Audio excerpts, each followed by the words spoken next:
The sun had barely broken through the overcast sky when Jamal turned into the quiet cul-de-sac, his gym bag slung over one shoulder.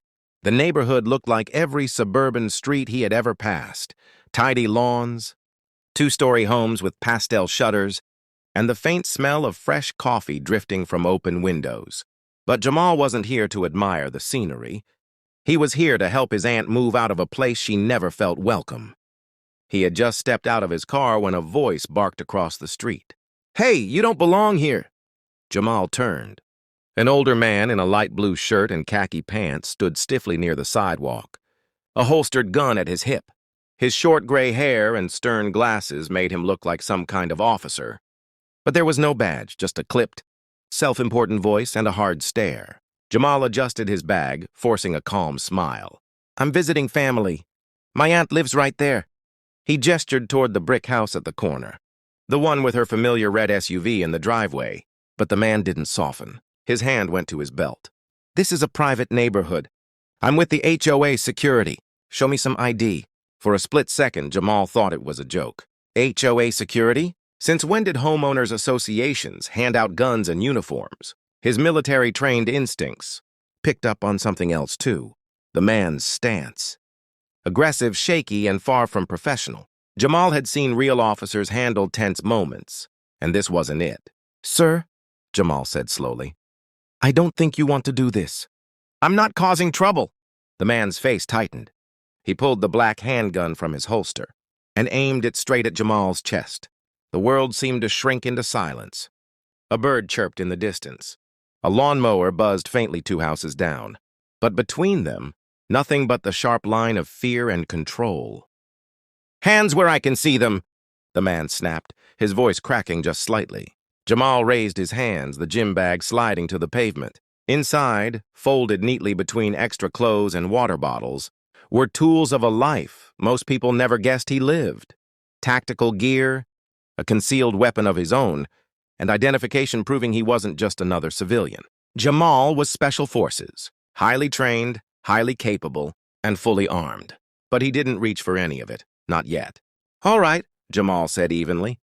"You've made your point. But you're pointing that gun at the wrong person." The man's grip tightened. His eyes darted nervously as if he wasn't used to someone standing so calmly under threat. He was expecting fear, panic, surrender. Jamal gave him none of that. From a nearby porch, blinds shifted. A curtain fluttered. Neighbors were watching. Phones were being raised. This wasn't just an encounter anymore. It was a spectacle. Jamal kept his voice steady. "What's your name?" The man hesitated. "Officer Daniels." "Officer?" Jamal asked, tilting his head slightly. "Who do you work for?" The silence that followed said more than words ever could. The title was fake, the authority self-proclaimed, and Jamal knew it. Still, he didn't move. He remembered lessons from the field. Control the pace. Steady your breathing. Don't escalate unless you must. But this wasn't Afghanistan, and this wasn't a mission. This was his aunt's neighborhood. This was supposed to be safe ground. Then, as the seconds stretched, Jamal felt a flicker of anger. Not for himself, he could handle danger, but for his aunt who had lived here for months under the shadow of men like this. She had told him stories of being watched, questioned, and treated like she didn't belong. He had assumed she was exaggerating. Now he saw it firsthand. "Mr. Daniels," Jamal said carefully, "you're making a mistake that could ruin both of us. Lower the gun." But Daniels shook his head, lips pressed tight. The gun didn't waver. That's when Jamal made a decision. He wouldn't show fear. He wouldn't let this man dictate the ending. "Listen," Jamal said, his voice lower now, more commanding. "You see a young black man and you assume threat. But what you don't know is that I've stood face to face with men who actually wanted me dead. And I'm still here. You're not scaring me." The words hit harder than Jamal expected. Daniels blinked, his grip faltering just slightly. But pride held him steady. He wasn't ready to back down in front of neighbors watching from their windows. The standoff stretched. And then a woman's voice rang out from the corner house. "Jamal, what's going on out there?" It was his aunt stepping onto the porch, worry etched across her face. She froze when she saw the gun leveled at her nephew. "Put that down!" she screamed at Daniels. The old man flinched but didn't move the gun. "Ma'am, stay back." He's trespassing! He's my nephew! She shot back. You're the one trespassing on our peace. More curtains moved. More neighbors whispered. Some filmed openly now. The scene was no longer private. It was the entire street's theater. Jamal exhaled slowly, his patience thinning. He could feel the shift coming. The moment when words would no longer be enough. And deep inside, the soldier in him was preparing for that inevitable line. Because Daniels didn't know. He didn't know who he was pointing a gun at. He didn't know that Jamal had been trained to disarm men twice as fast, twice as dangerous. He didn't know that the man in front of him wasn't just somebody's nephew. He was special forces, with every ounce of discipline and restraint drilled into his bones. And Daniels had no idea how close he was to learning that lesson the hard way. The sky darkened as clouds rolled in. The first drop of rain hit the pavement. The street seemed to hold its breath. Jamal's calm eyes never left the barrel of the gun. He was done waiting. The drizzle turned into a steady rain, speckling Jamal's shirt and the older man's glasses. Yet the gun stayed raised, trembling slightly. Now, put the bag on the ground and step back, Daniels barked again, his voice breaking between authority and fear. Jamal shook his head. The bag's already down. The only one making this dangerous is you. His aunt's voice cracked from the porch. Please, just stop this. Jamal, come inside. But Jamal didn't move. If he turned his back, if he made one wrong move, the man could panic. He had seen too many moments where hesitation ended in tragedy. He couldn't risk it. Not for himself, not with his aunt screaming just steps away.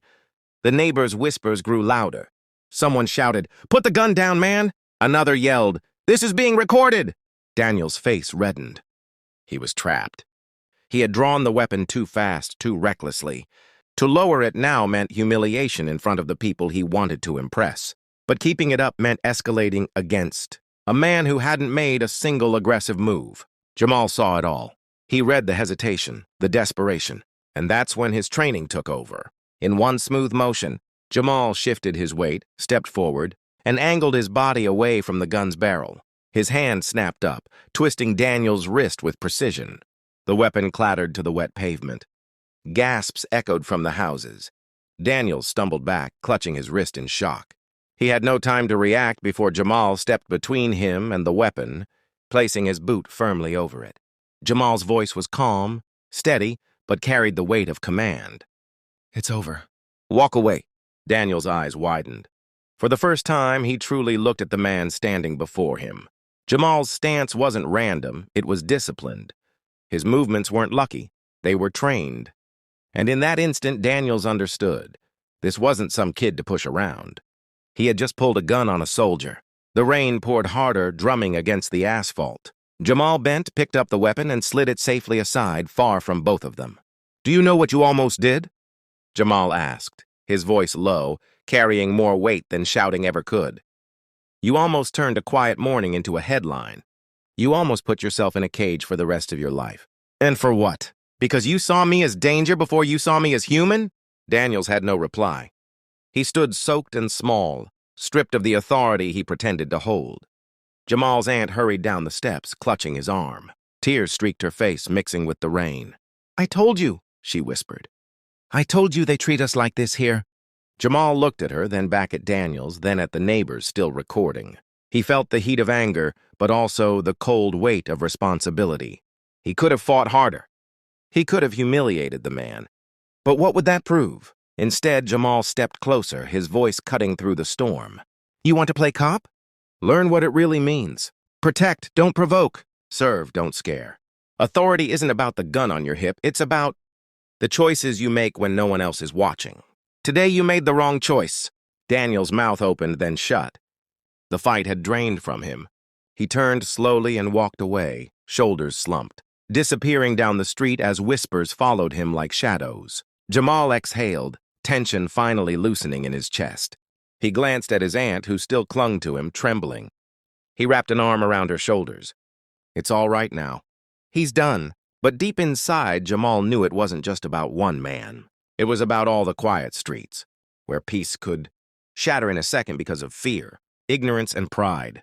As the neighbors lowered their phones, some looked ashamed, some relieved, and a few stepped forward to apologize. A woman from across the street said softly. We should have spoken up sooner. Jamal met her eyes. Then do it next time.